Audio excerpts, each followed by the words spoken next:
So in this video, we want to talk about multiplying binomials.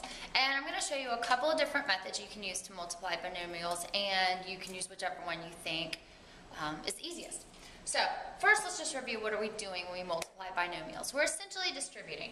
If I asked you to multiply 7 times x plus 2, you would do 7 times x and get 7x, and then 7 times 2 and get 14, and I'm just going to put my plus in the middle. So we would know that 7 times x plus 2 is equal to 7x plus 14, simply by distributing, or taking whatever is on the outside, multiplying it by both of the terms on the inside. Okay, so I'm going to break up 7 and make it 3 plus 4, because that way I actually have a binomial. We're going to do the same thing, but this time we have to take each piece. 4 times x, which will give you 4x.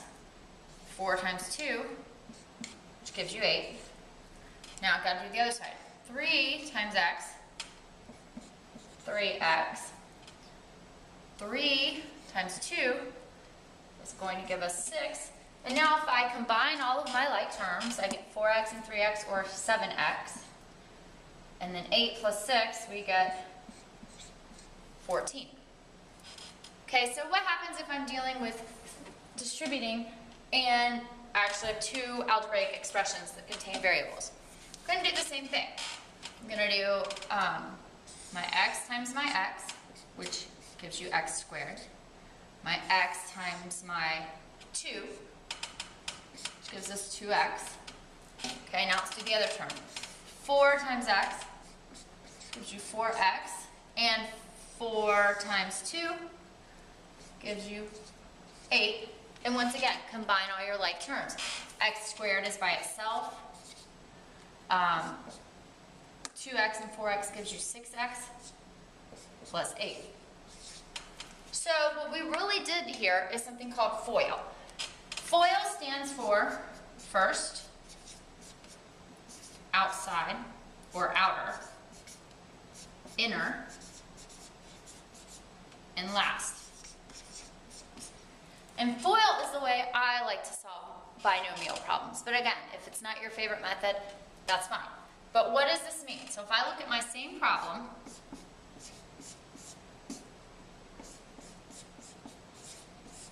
by first, I mean your first two terms, so x times x. So first was our x squared. Outer, I'm going to take my x times my 2, which will give you 2x. Inner is represented by 4 times x. And then last is 4 times 2, which equals 8. And again, same thing we did up there. Combine all your like terms, and our answer should still come out to be this. So FOIL, first, outer, inner, last. Now, there is another method you can use, and if you like it better, that's fine. It's called the box method. Here I have my same problem. I draw a 2x2 grid, and I'm going to write my numbers above. So I've got my x and my 4 up here, my x and my 2 here, and I put my symbols, or my signs, in the middle. And now I'm going to multiply what happens in each box. So in this first box, I have x times x, or x squared. In this box, I have x times 4, or 4x. Down here, x times 2, 2x, and then in this last box I do 2 times 4, which gives me 8. And then just as we've been doing, combine your like terms. We get x squared. If it helps, you can put your positives and negatives in the box. 4x plus 2x gives me 6x plus 8. Okay, so let's look at one more example, still using the box method, but this time I actually have a negative. So I'm going to do my first terms that surround this box, so x times x, or x squared.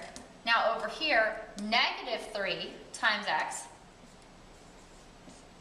Okay, I'm going to come here and do 8 times x, and this is a positive 8. So I'm going to write 8x, and I'll put my positive there just as a reminder. And then over here, positive 8 and negative 3 gives me negative 24. Okay, so now if I combine everything, I get x squared. Negative 3x and positive 8x gives us positive 5x. And then minus 24. And that is the box method. So again, I don't have a preference as if you use FOIL or the box. You do whichever one you find easier for you.